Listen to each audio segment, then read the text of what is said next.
ఈశ్వర నామము వింటూ ఉంటే శివ పార్వతుల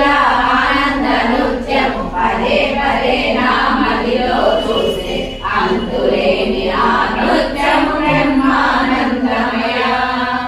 అంతులేని ఆ నృత్యము బ్రహ్మానందమయ అమృత మదనము జరుగుతూ ఉంటే హారాహరము పొందుతూ ఉంటే నేరేడు రసము గరుషము త్రాగి లోకాలు రోచిన లోకేశ్వరుల జగ